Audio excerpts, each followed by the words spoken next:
Hello, everyone. Welcome to podcast 101 from Football-Oranje, your home of Dutch football. Here we are after the World Cup has finished. We're here to reflect upon the World Cup as a whole from a Netherlands perspective. So do get involved in the comments below to let us know what you thought about the competition as a whole. And you might be listening to this on YouTube, maybe on Apple Tunes, Apple Music, or Apple Podcasts, or even on SoundCloud. And if that's the case, just drop us a comment wherever you are, maybe on Twitter. And let us know what you're thinking about the Netherlands now, how you're feeling after the tournament, but also looking ahead to the future. We've got much discussed today, and I'm with Mike Bell, the Football-Oranje editor, and Abdul, who again joins us from Kuwait. You went to a couple of games during the World Cup, didn't you, Abdul? Yeah. How do you reflect upon the competition as a whole? How do you look back on it? Because quarterfinals was like the minimum, wasn't it? We would accept, but it just felt like there was a chance. And having watched Argentina in that final, it was a really good final. It was a classic match. I don't think we wanted them to win, but if the Netherlands had beaten Argentina on that penalty shootout had gone differently, I think Croatia semi-final looks achievable. And then that final, well, anything can happen in a final, can't it? Just felt like the one that got away. Yeah. Well, of course, the times I was there, I really enjoyed being there. It's a new experience. I've never been to a World Cup match, especially for the team that I'm so passionate with. So I was really happy to be there for the first two matches against Senegal and Ecuador. But aside of my feelings, I don't think it was a very good campaign. We were not really happy or satisfied with any match.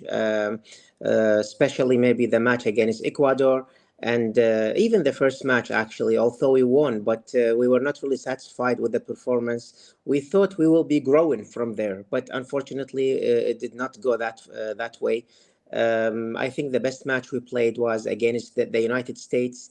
But other than that, even the match against Argentina, of course, it was an amazing comeback that we made in the last 10 minutes or the last 7 minutes, if you add also the added time to it. But besides that, I don't think we performed anything special, really. Just few players that deserve some praise. One of them is Nathan Ake, and Weghorst, of course, for what he did against Argentina. It was something really special, something that the fans of Oranje will never forget. But besides that, I stick to my opinion that you just have to blow this team and bring some new fresh legs to the team for the future. You'd agree with that, Mike? It feels like the Netherlands could have done something really special here, but because they lost on the penalty shootout, there's a feeling of disappointment. Yeah, I think there's a big feeling of disappointment at how the tournament played out and how it ended. I think that if you look back on it, it looks like a missed opportunity. I think a lot of people went into the tournament not exactly excited about the Netherlands, but they thought that they were an outside chance. But during the tournament, their performances, I don't think anyone's coming out of this tournament thinking and looking back and going, "Oh, the Netherlands were really good." I think they're looking back and going, "The Netherlands struggled throughout the tournament and struggled to get the wins." And then the first time that they met a strong side, they went out. Whereas if penalties go different, if it was Netherlands that had the goalkeeper that saved penalties, then as you say, it could have been Netherlands going to that final, and who knows what happens in the final. Netherlands have a decent record against France recently, so who knows what will happen there. So I think it's a very big missed opportunity. I think that the game against Argentina was a lot closer than what people want to think it was. And yeah, that was on a knife edge.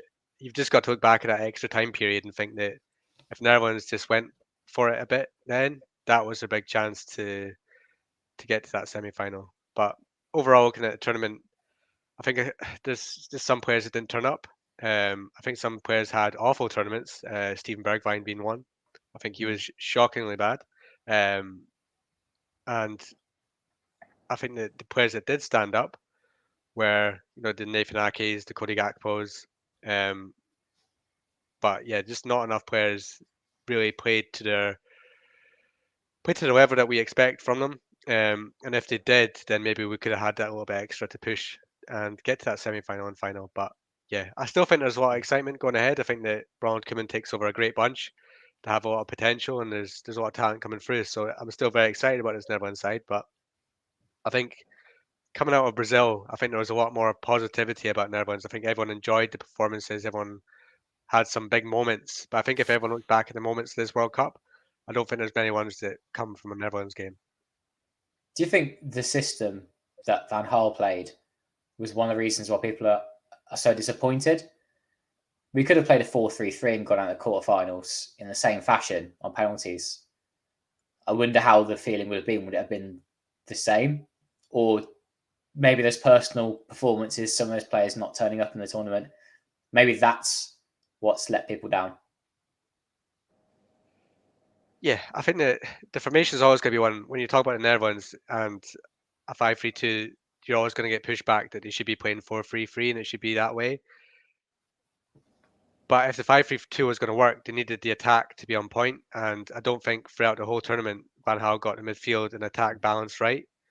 I think that they struggled for someone to partner in Memphis. I think Memphis was not fit for half of the tournament, and they really struggled to find that to work up front to make the 5-3-2 work like it did in 2014 when you had someone like Arjen Robben, you had someone like Van Persie. The quality of attackers like that aren't around anymore, so you have to base it on somebody that's going to be in good form, and Netherlands did not have an attacker in good form throughout the tournament because Memphis wasn't fit, Bergwijn didn't turn up, and then in the last game he resorted to long balls towards Weghorst, which worked and worked perfectly. But I think that going forward, they need to take a look at the attack. I would be in favour of going back to 4-3-3, but they need to find players that can play that formation and find that right winger who would solve the issues that Van Gaal had with a 5-3-2 and going to a 4-3-3. Xavi Simons might be that one, somebody that can dribble the ball and take on a man, because Gakpo can play on the left, and then it's just trying to find that central striker who can play the 4-3-3 if Memphis isn't quite fit. Yeah. I remember Van Gaal said this a long time ago. Even Koeman said this, that you have to play so many minutes with your team in order to be selected for the national team. But he did not follow his own rule this World Cup. He picked players that were way out of shape, like Memphis Depay, for example, as Michael mentioned. I don't know why he did not really try the three attackers of PSV, since they play all the time. You know, they became pretty much regular starters. Simons, Luke De Jong, and Gakpo. I don't know why he didn't try that. If he just kept his rule by bringing in players who are really ready to play and not out of shape, maybe we could have been better with 4-3-3. But 4-3-3 with Bergwijn, this Memphis Depay, it will not really be possible. I'd have loved to have seen something similar to that, Abdul. I'd love to have seen Luke de Jong as a striker. Given how great he's been playing for PSV, and even if something as simple as a threat as he is in the air, like I would love to have had a bit of that, bit of Cody Gakpo, Memphis, maybe not Xavi Simons, maybe something off the bench from him, and then Koeman and Frenkie de Jong behind that. I'm not saying it would have been like brilliant and it would have solved all the problems, but I just would have been really interested to see that and a more direct way of playing, something similar to how PSV are playing. Because then you get the quite compact nature. You can play in the counter attack, and then you can get balls into the box. And Memphis can be quite dangerous in that if he's getting those flick-ons from Luke de Jong. That would have been something I would have liked to have seen, but fitting all those players all in one go is difficult. I'm not saying we should talk too much about the future just yet, but Ronald Koeman, is that something you think he could do, either of you two? Do you think he could go more direct, play a tall striker, not necessarily Luke de Jong, and Memphis? Or is he going to go back to this 4-3-3, which he got so much success from when he was the boss before? And Van Gaal's tried to do something similar, hasn't he, by having the pacey forwards kind of thing going on. But it just never quite worked for him because of the midfield behind the strikers.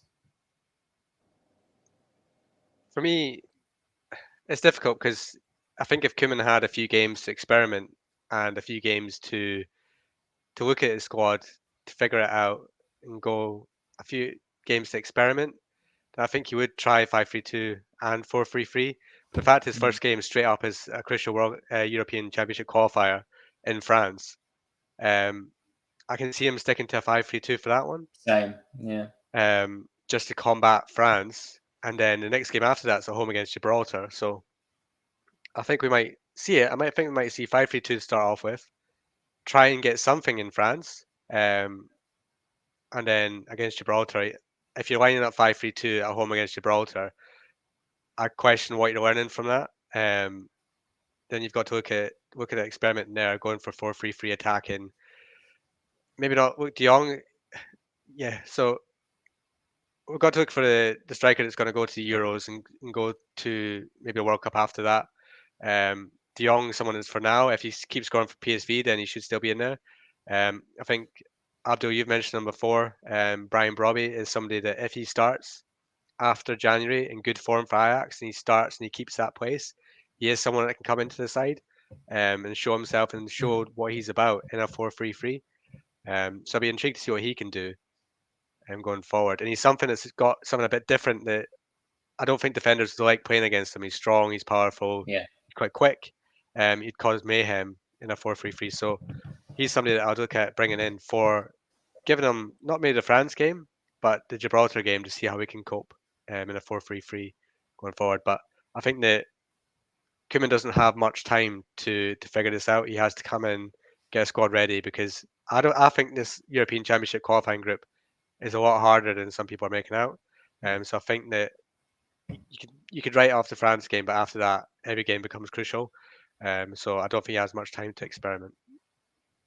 Well, but the good thing about the Euro qualifier is, of course, the first and the second qualify directly, and Holland now is in the Nations League semifinal. So we also have a chance to qualify through the playoffs if we have any difficulties or if we don't make it in the qualifiers. You know, we can go to the playoffs as the Nations League semifinalists. And that I don't think that will be very tough because I don't expect tough teams to be there. That's number one. Number two, as Michael said, yes, I would love to see Broby up front. I have this lineup I wrote today actually. Noppert, Frimpong. I would love to see Frimpong, Van Dijk, De Ligt, and maybe Nathan Ake as a left back. If not, Malacia. The midfielders, Frankie de Jong, Koopmeiners, and Simmons as a playmaker. Up front, well, we don't have a right winger. It's only maybe Bergwijn or Noah Lang for now. Broby and Danjuma or Gakpo. Unless, of course, you try with some other player to put him as a right winger, like Danjuma, for example. I don't know if that's going to work with him. Doesn't that exercise, Abdul, kind of tell you the problem that Van Gaal had? There aren't these wingers to play, and playing the 5-3-2 gets the best out of players like Frimpong and Malacia, who can go more attacking. They can act as midfielders. Frimpong's been a winger in his career. That surely suits players better. And could the Netherlands not continue to play that against those tougher sides? Maybe those top 20 teams in the world, top 30 maybe. There's still a place for this 5-3-2. And, you know, did Van Gaal use that to good effect in this tournament is my second question. Michael, my point is, if you have a world-class defenders like Nathan Ake, De Vrij, Van Dijk, they all play for big clubs, even Botman, who was not selected anyway, but I'm just mentioning all the big names we have now in Holland. They are all, they can play in very high level. Then why do you play with 5-3-2? In 2014, it was obvious because we had very weak defenders. We had the defenders of Feyenoord in 2014. Jan Maat, De Vrij, who was very young by then, and Martins Indy. But now you have world-class defenders. Then why you stick to 5-3-2? Especially that you really don't have any special attackers. Nobody was in form. I don't think we were really... out of the wing backs, though, no? Sorry? To get the best out of the wing backs, you could play... Yeah, exactly. Or three defenders is what Van Gaal might like to say. Well, if you play 5-3-2 and you give more chance for Dumfries or Frimpong, you know, to attack, and of course let Blind sit on the bench and bring Malacia. By that time, the 5-3-2 could have been much more dangerous. And I think we tried some of that against USA, and we saw how the team was way better. It was probably the best match we played in the tournament. just because he kind of released Blind and what's his name? Dumfries, yeah. And we saw what Dumfries did, right? He scored a goal and he had 2 assists. So why you stick them again in the back and not giving them a chance to attack? So it can only work if he just release them and let them attack. Let the left and right back attack, but without a Blind, of course. You need a faster left back. Can you see my point, Mike, about if you play the 3-4-1-2, you can have the 3 defenders, 3 top class defenders, someone like Ake who's left-footed, and then you're releasing someone like Frimpong who could come into the team, releasing someone like Malacia to go and be those effective wing backs when those wingers aren't necessarily available to select in the first place. Yeah, but I think the problem that everyone's had when they're relying solely on Dumfries to be an attacking clog in a 5-3-2 is that everything was directed towards him. And if he's not having a good game, then everyone's creates absolutely nothing going forward. And because Blind's not fast enough to join the attack. So if they want to break, they pump it long and hope that Dumfries wins the header or wins the flick on the right, and then it creates something that he gets in behind the defence. If that doesn't happen, if Dumfries gets sort of taken out of the game, then everyone's have nothing going forward. And I think the 5-3-2 formation definitely has a future, but you have to be able to adapt it to go 4-3-3 when it's going well. I think we saw that from Argentina in this tournament, that they were so flexible that when things weren't going right, they would bring on, or they'd start with 4-3-3, then they'd change up, they'd bring on Lisandro Martinez to go 5 at the back, and then they're able to fluidly change it during games. Netherlands didn't see anything like that. We saw it as 5-3-2, and that was it. When Van Gaal, when we were struggling, he didn't try and change it to 4-3-3, didn't try and attack from the wings with wingers. He didn't do any of that. So it was a bit rigid. We'll see what Koeman can do with it, because I think that it's kind of forgotten that Koeman, he didn't start the 5-3-2 in Dutch football, but his idea was that 5-3-2 at Feyenoord was just before Van Gaal did it at Netherlands at 2014. So Koeman has played 5-3-2 before. He has had a go at it with better defenders. He went for 4-3-3 with Netherlands, and I'd like to see him try that again. But as you say, there's no right winger in this Netherlands squad, and that's why you need somebody like Xavi Simons to maybe be pushed out there like he does at PSV. And you need to wait for that right winger to come. By the time that 2026 comes along, there might be some right wingers, there's some players that can play there. But right now, it's putting somebody that's a left-footed winger on the right to fill a hole because there isn't somebody there. So I'm glad I'm not wrong, Kim, and I've got the one that's trying to fix this. But we won't know until March what he decides to do until that first game against France. I mean, all we can do is just predict it. I think we all want to see more attacking football from the Netherlands. It's what we grew up with. It's what we like seeing. And I hope he does bring some more attacking football. But to me, it's not just the wing backs need sorting. It's the midfield. I think the midfield three, whether it's in a 5-3-2 or a 4-3-3, he needs to get that balance right, because that's what Van Gaal didn't get right. He tried it with De Roon, didn't work. He tried it with Klaassen in there, didn't really work. He tried it with Berghuis, didn't work. He tried Gakpo at 10. Sometimes it worked, sometimes he's getting pushed further forward. He needs to find a midfield balance. That's, for me, what's the most crucial thing in these upcoming games. Surely most of these midfielders in that squad don't get selected again, by the way. It's not just Dave Blint, his career's over. It's going to be many of those midfielders, right? Yeah, I would expect you'd see Gravenberch if he starts getting game time for Bayern Munich. You'll start seeing Joey Veerman in there. Maybe even start seeing some players out of AZ Alkmaar, like Tijani Reinders, who's having a great season. If he keeps scoring goals and showing himself at AZ, he comes into contention. There's other midfielders, Matizua at Stade de Reims in France. There's Jerry Shooten in Bologna. There's other ones out there playing top level football who have the qualities that everyone's need. They just need to be selected and put in there, and stop picking Davy Klaassen because he's in the Ajax squad. Would you agree with that, Abdul? Do you think there's anyone to suddenly come in and make that big difference? Or is that going to be the waiting game, I guess, to see who pops up next? Well, I just wish for Koeman to make some changes and try some players. For example, nobody is talking about Sidney van Hooydonk, who scored 6 goals so far for Heerenveen. He's only 3 goals away from being the top scorer in the Eredivisie.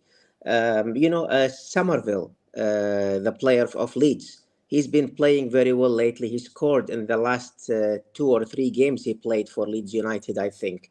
There are also some young players, maybe not for this time, maybe for the next World Cup. Fofana, the younger player of PSV, I think. But if you're talking about the midfield, I think we should drop Klaassen and Berghuis for good. I don't think they can perform anything extra for Orania. And as Michael said, maybe Grafenberg, it's time to try him. Reinders, he's been doing very well lately with AZ. I don't know if you guys agree with me about Quentin Timber as well. He's a starter. He's a regular starter with Feyenoord, who could also add something to the midfield of the national team. But in my opinion, as we stand for the moment, I think the best three you can have in the midfield are Koopmeiners, Frank de Jong, and Simons as a playmaker. Yeah, that midfield could be transformed, couldn't it, with Simmons? But I mean, Sidney van Hooydonk is a left field shout. I don't think anyone could criticise that Abdul now that Anthony Snuppert's played for Heerenveen. This coming to this is the best goalkeeper for Netherlands at the moment. I can't therefore deny that that's an interesting shout. With players such as De Jong, for example, it's like he serves only one purpose. I don't think he fits in the Netherlands' purpose in the midfield. If Frankie's playing so deep, that it's such a puzzle, isn't it? Like you said, Mike, for Koeman to figure out with the midfield. Where does he start? Yeah, he needs to find someone that can partner Frankie. The problem is that if you're going to play 5-3-2, you've got 3 defenders at the back who are constantly in possession, and then you got 2 holding midfielders there. It's far too defensive. If he's going to go 4-3-3, he's going to have to find somebody that can hold the midfield with Frankie if Frankie wants to go forward. So I think Quentin Timber was a great shout. If he keeps developing, I think he'll be a number 6 for the future. I think he's been having a great season. I think that going forward for Feyenoord, he's going to be a sole 6, which I think their fans have been calling out for. So I think that he becomes a great choice in there. He needs to find somebody that can do the dirty work so that Frankie can be unleashed.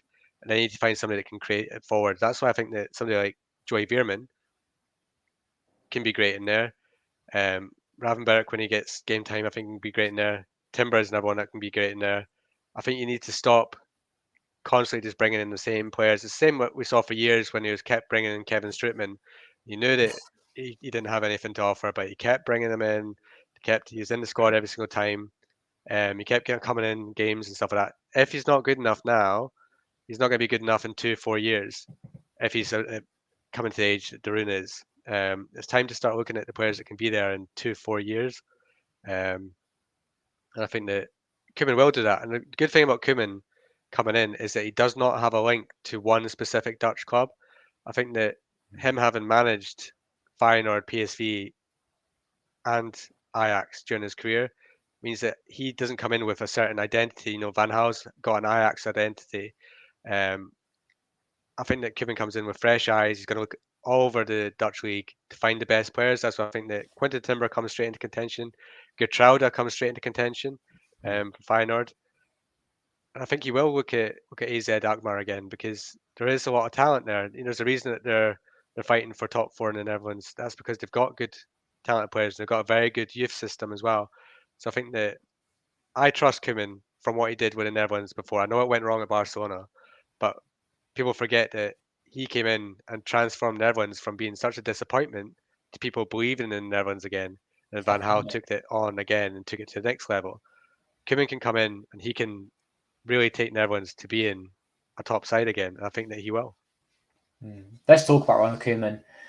What do you think he will make of the way that the Netherlands have gone out of the competition and the way that maybe will affect some of the players? What does he do with the likes of Memphis Depay, who was beginning to make a few comments in the media, which sounded like he was trying to sway Van Gaal's decision making.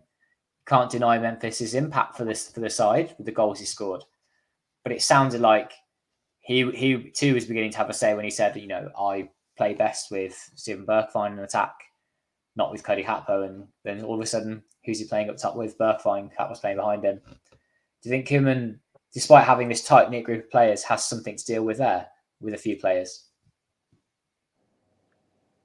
Yeah, I think that rightly got called out in the Dutch media. I think that I can't remember who it was that said something about that, but you shouldn't have players in tournament coming out with stuff like that, because immediately Cody Gakpo goes, oh, well, he doesn't like playing with me up front, or this might not work when we go up front.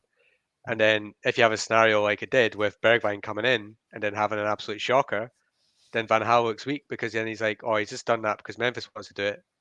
It didn't work. So why did he do it? Yeah. I think that he needs to have the discipline that, right, Koeman is the one, I'm the one that makes the decisions. You play the way that I want to do it. And this is how it's going to be. They have a relationship. I think Koeman gets on well with Memphis. He was one that took him to Barcelona. So I don't think there'd be much problem there. But there is a lot of deadwood in this Netherlands squad that needs to be taken out. And there is a few players that aren't good enough right now, and they're getting into the Netherlands squad on reputation alone, and he needs to change that. Yeah, totally agree. Any thoughts on how Koeman's going to deal with this bunch of players, Abdul, when he first comes in? Well, I think he's going to stick to his rule that you have to play, you have to be not a starter, but you have to play many minutes with your team in order to be selected. I just hope he sticks to that rule, really. Otherwise, he can look for other players if the big stars are not starters in their team anymore, like Memphis, for example. He's our main attacker, but we saw how bad he was when he was benched for a long time with Barcelona. I know he did some moves, he did some magic with Oranje, but that was not enough at all, of course. So maybe he will stick to his rule. I hope so, and bench him and start with a new fresh legs up front. What do you make of he has these 2 Euro games coming up in the Nations League?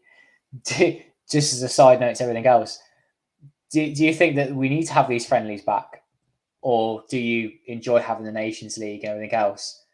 I mean, from my perspective, I think it would be good to have less qualifying games for the Euros, and if that were possible in some respects, and then you've got more games to trial things. But I suppose you are going to trial things, aren't you, in the qualifying games? So players are under pressure, but it means you can't give that young player a chance, really. Well, it's only one match that's going to be tough, which is the match against France. And I think the first official match for Koeman was also against France in Nations League 2018-2019. Please correct me if I'm wrong, but I think that was his first official match as well. Not friendly, I mean official match.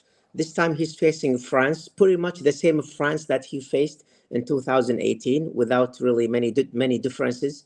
And the second match is going to be against a very weak opponent that he should not really struggle at all That's with. my point. So what would you learn from playing Gibraltar? If Robbie scores a hat-trick, that doesn't mean much, does it?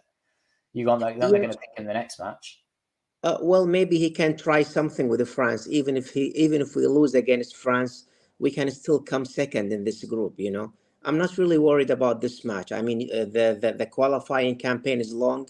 You can always come second, especially that the other teams are not really that strong. Greece, Republic of Ireland, okay, they can give you some trouble, but I think with the quality we have, we can defeat them easily. Not to mention, of course, they will even take points from each other, Greece and the Republic of Ireland. So even if we lose the first match with the France, I think Koeman will have to try something. He played in a very conservative way against France when we lost 2-1 in the Nations League, but it did work. Although we lost 2-1, but we played very well in that match. Maybe he will try something similar. As Michael said, he tried the 5-3-2 before and it did work. We defeated Portugal 3-0 with the 5-3-2. So maybe he will try this with France only, and then he will come back to he will go back to his 4-3-3 tactic. Yeah, I agree. I know what you're saying, Michael, with friendlies. I think that the Netherlands were sort of, it wasn't a handicap, but the fact that they were one of the first teams up meant that they went into World Cup with no practice games, whereas other nations did. Like some nations had a couple of friendlies before they went into the tournament, um, and I think friendlies are a good way of bringing a few players through and seeing if they can handle the level and seeing what they can do in everyone's shirt. I wish there was more friendlies because I think that if every single game's competitive, it sort of gives less chance to give younger players an opportunity. If every game has pressure on it, you're not going to call up the 19, 20-year olds to see how they can do. So I'm still say that I would prefer to have one or two friendly matches in a year just to experiment with. Again, the football calendar is becoming even more congested. So it's not possible. And you've even got this FIFA Club World Cup coming up as well that is going to give players even less time off. So I mean, it's going to be even harder to fit in international games. But yeah, I think that it's a baptism of fire for Koeman because he comes in, he's got France straight up. Will the pressure be on straight away? Probably not, because people will say, "Oh, he's just lost to the would-be World Cup runners-up holders from 4 years ago." There's in France, if they get beat, they get beat.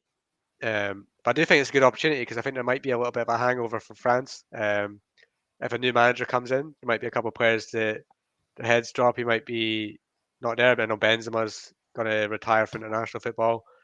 There might be another couple of players that get phased out. So it could be a different sort of France that turn up and see if it works for them. But I think it's a good chance for Koeman to show, look, it didn't work out for me at Barcelona. Here I am again at Netherlands. It worked out last time.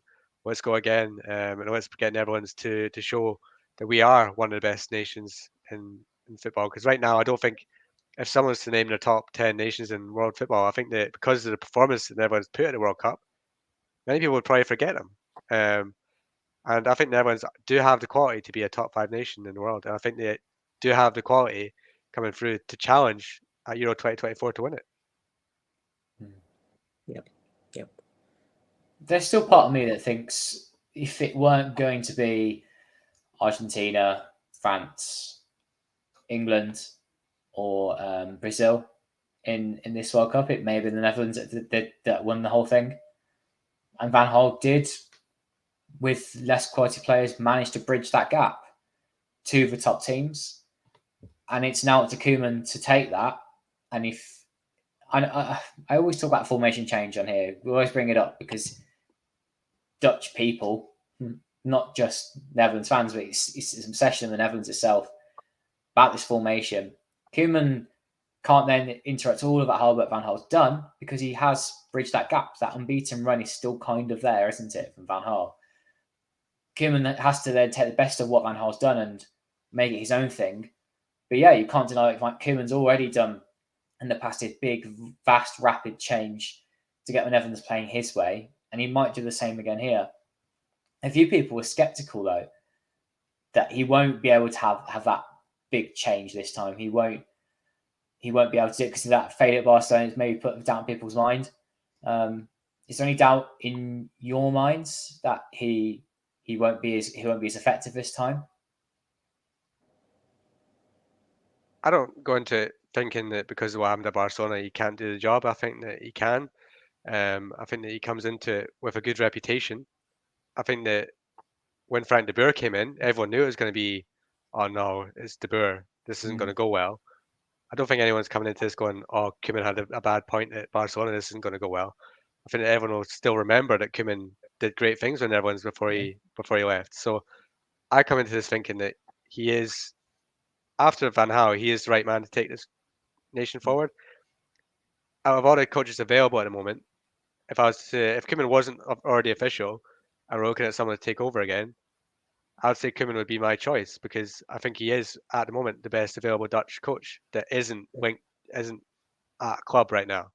Yes. So I don't have any doubts myself. Yes. Yep. I would say the same. Yes. Yeah, I don't know what people were thinking when they were doubting him quite so much. When Koeman left, we were so disappointed because he was the man for the job and was doing so well. He needs to keeping things fresh, though. He doesn't want to keep it the same way for the years to come. He has to keep experimenting and changing things. Maybe there's people watching and listening that are thinking that they are doubting him and what he can do. If you're one of those people, do let us know in the comments again about that. Or anything else you've heard so far on this podcast. So with Koeman, we talked about Koeman. We talked about some of the players that might possibly be available. As a whole, then, if you were to grade from A to F the World Cup as a whole, what would you both say and why? Maybe if I start, I'm actually going to go quite positive. I think had that penalty shootout gone a different way, a different day, the Netherlands are in that semi-final. I think I'll go as high as a B, but I don't think you two will agree. I think you may go lower than me. But Van Gaal, I believed in what he did. I believed that he had to change the way the Netherlands usually play to get the best out of what they had. And he did make them into a potential contender. Even though they weren't in that game against Argentina for a long time, he did change it and he got them back into the game. There was a plan to do that. But there obviously were things in that extra time period and the penalty shootout, which I don't agree with. And I think Van Gaal could have done a lot better. How about you two? Michael? I think I would. There was good parts and there was bad parts. There's parts that I really enjoyed. USA game, second half of that was really enjoyable. The end of the Senegal game. Other than that, it wasn't much I enjoyed. Obviously, the Weghorst moment. That's a moment that, as a football fan, that's what you live for. Like that, it gets you up, it gets you off your feet. You're happy, you're screaming. You think that you're going to win everything after that, but we didn't have enough of those moments. So I would say probably a C. I'm not going to go as far as going to E and F and saying it's a fail, but I think it's in the middle because quarterfinals was what them to do, but I think this is a huge missed opportunity. I think that Van Gaal is again penalties away from getting to a semi-final. Get to that semi-final, I think that anything can happen. Not to say, I think we can't say that Croatia are a bad side, and yeah, they are a very good side. I think that Luka Modric had a great tournament. They've got some defenders who are excellent. Up front, they got plenty of things that could have caused Netherlands problems. I think that would have been a very close game. But I think if they'd beaten Argentina, then I think that the positivity they would have taken from that into the next game, I would have seen them probably winning the tournament. So I'd say a C overall for what I think. Well, this tournament reminds me pretty much, or this World Cup reminds me pretty much of 1994. I remember I graded Orania by that time with the C. It's pretty much the same. We played very bad in the first round, but we led the group. Although we did not lose at this World Cup, we lost back then to Belgium, but we led the group both times, and we did not play well at all. All matches were very tight. Except for the match in the round of 16, it was relatively easy against Ireland. The same thing with the United States. Somehow it was the easiest match.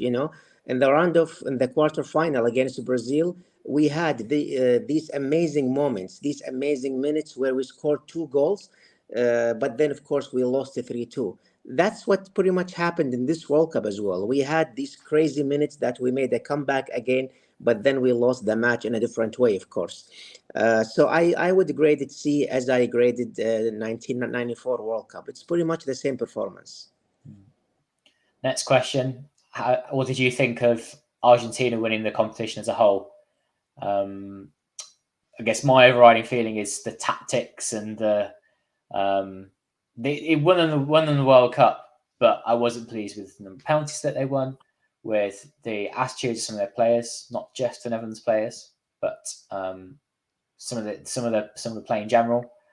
And whilst Martinez is the Aston Villa goalkeeper, I'm an Aston Villa fan. Did he do the right tactics by checking the ball away, that kind of thing?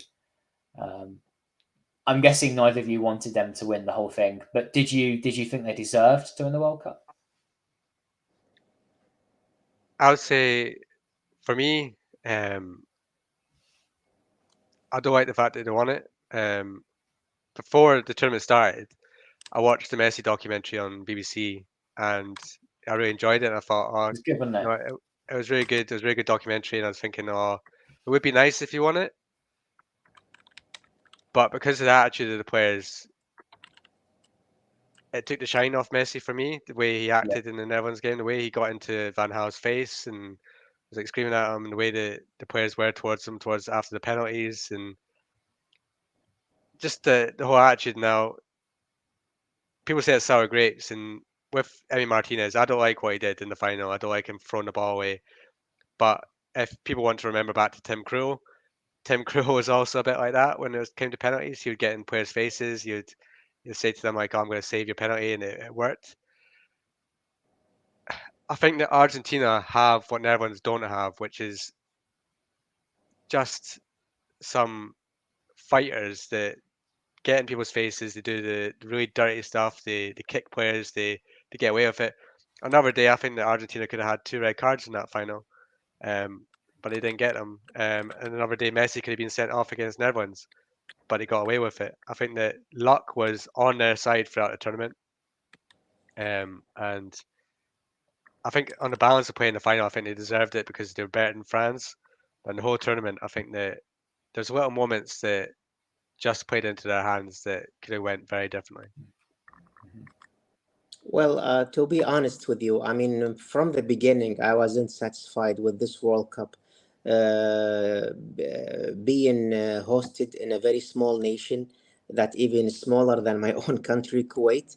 I have to admit they did a great job, but switching the time, making, from the summer to November, that was very difficult for big football nations.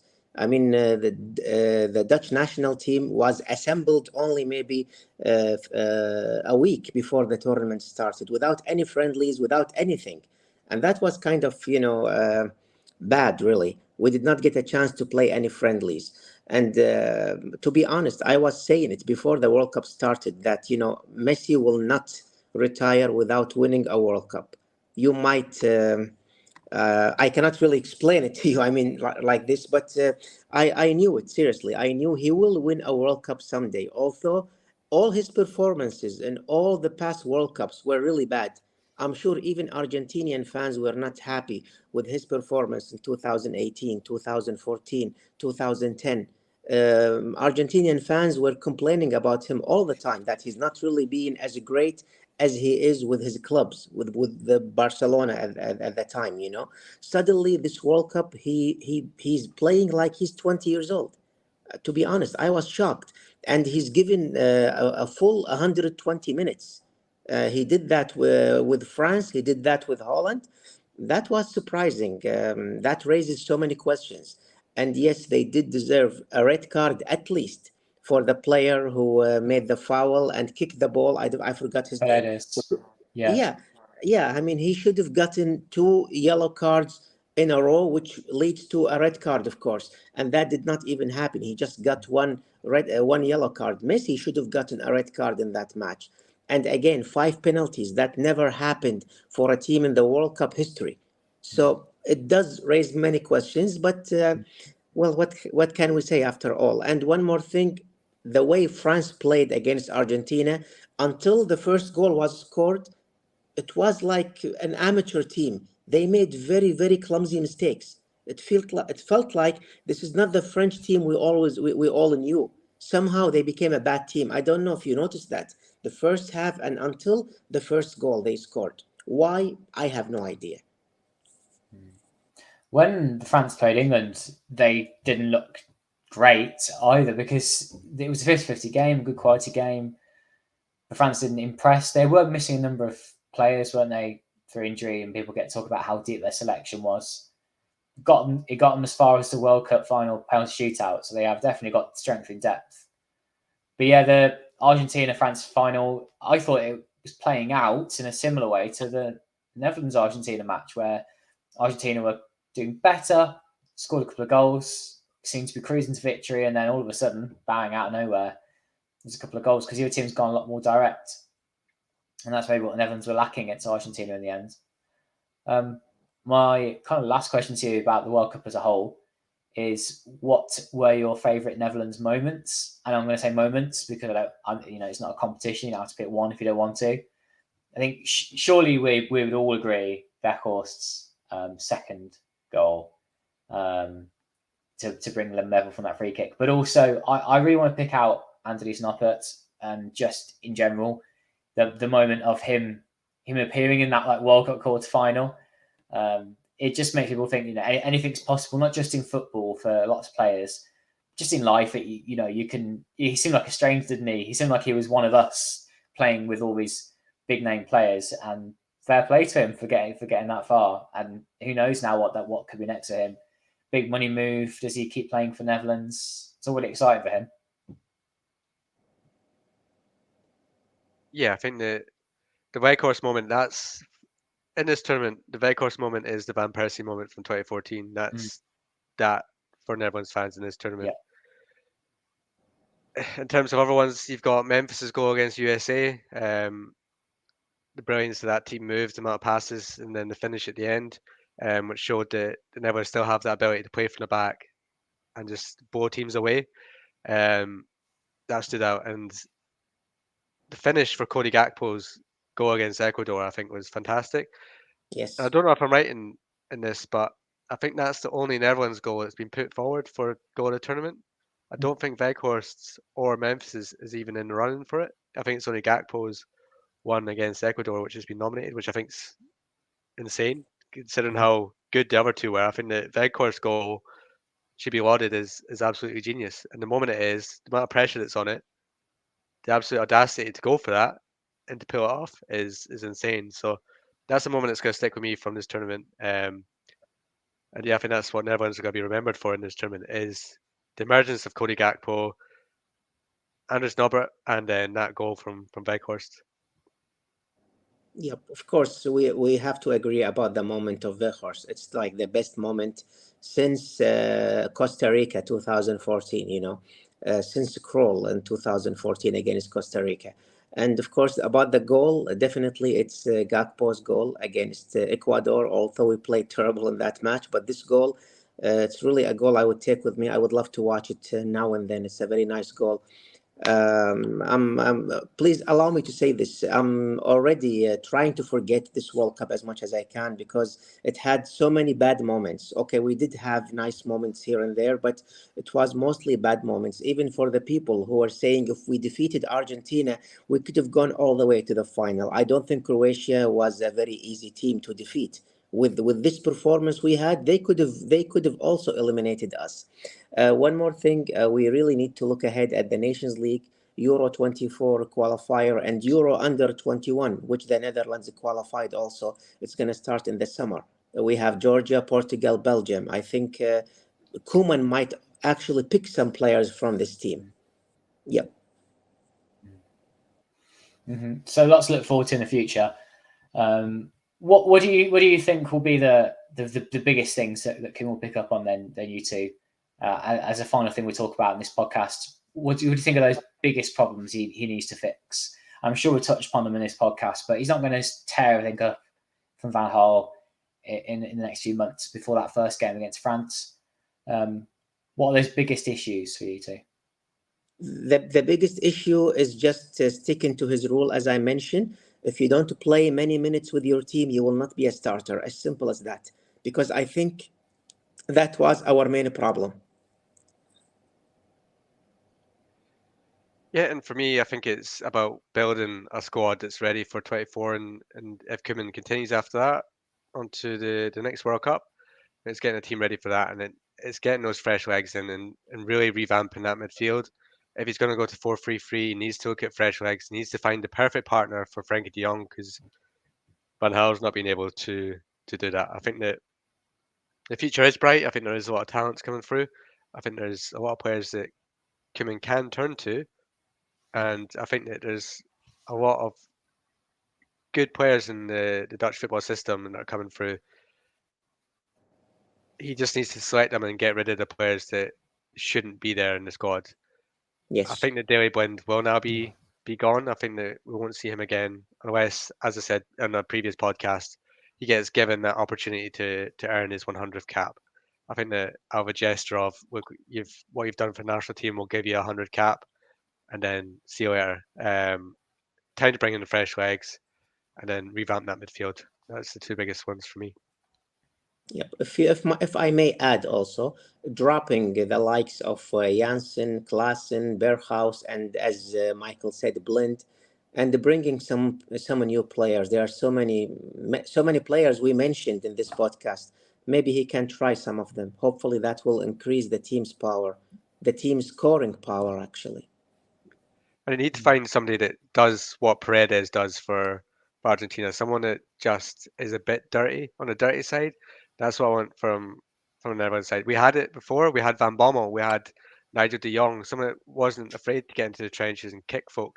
That's what this side misses. I think that I've seen this Netherlands side criticised for it as well.